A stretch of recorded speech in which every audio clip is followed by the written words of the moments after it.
ସାଙ୍ଗମାନେ ଆସନ୍ତୁ ଆଜି ଦେଖିବା କାଳବୈଶାଖୀର ତାଣ୍ଡବ ଆଉ ଜାଣିବା କାଳବୈଶାଖୀ ଆକ୍ଚୁଆଲି କ'ଣ। କାଳବୈଶାଖୀର ନାମକରଣ ହେଇଛି କାଳଯୁକ୍ତ ବୈଶାଖ। କାଳ ମାନେ ହେଲା ଅନ୍ଧକାର ବା ବିନାଶ, ଆଉ ବୈଶାଖ ହେଲା ଓଡ଼ିଆ କ୍ୟାଲେଣ୍ଡରରେ ଏକ ଖରାଦିନିଆ ମାସ।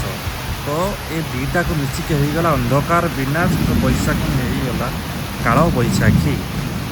ଆଉ ଏଇଟା ଆମର ଖରାଦିନରେ ବୈଶାଖ ମାସ ମାନେ ଖରାଦିନ ଜାଣିଥିବେ ଏ ବୈଶାଖ ମାସରେ ହୁଏ। ସଡ଼ନ୍ ଅପରାହ୍ନ ବା ସନ୍ଧ୍ୟା ସମୟରେ ଆକାଶରେ ପୁରା କଳାହାଣ୍ଡିଆ ମେଘ ଘୋଟି ଆସିବ, ତା ସହିତ ପୁରା ପବନ ଶହେ ଶହେରେ ଘଡ଼ଘଡ଼ି ବିଜୁଳି ମୁଷଳଧାରେ ବର୍ଷା ଗର୍ଜି ଚାଲିବ।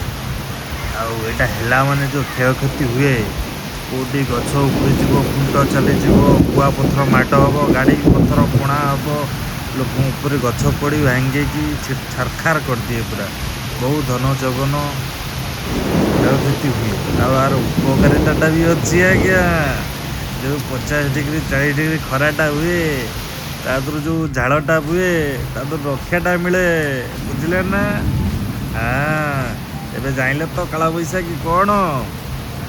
କାଳବୈଶାଖୀ ସମୟରେ ଘରେ ରହିବେ, ସୁରକ୍ଷିତ ରହିବେ, ନିଜ ପ୍ରିୟଜନମାନଙ୍କୁ ବି ପାଖରେ ରହିବାକୁ କହିବେ, ମାନେ ଘରେ ରହିବାକୁ କହିବେ, ବାହାରେ ବୁଲାବୁଲି କରିବେନି।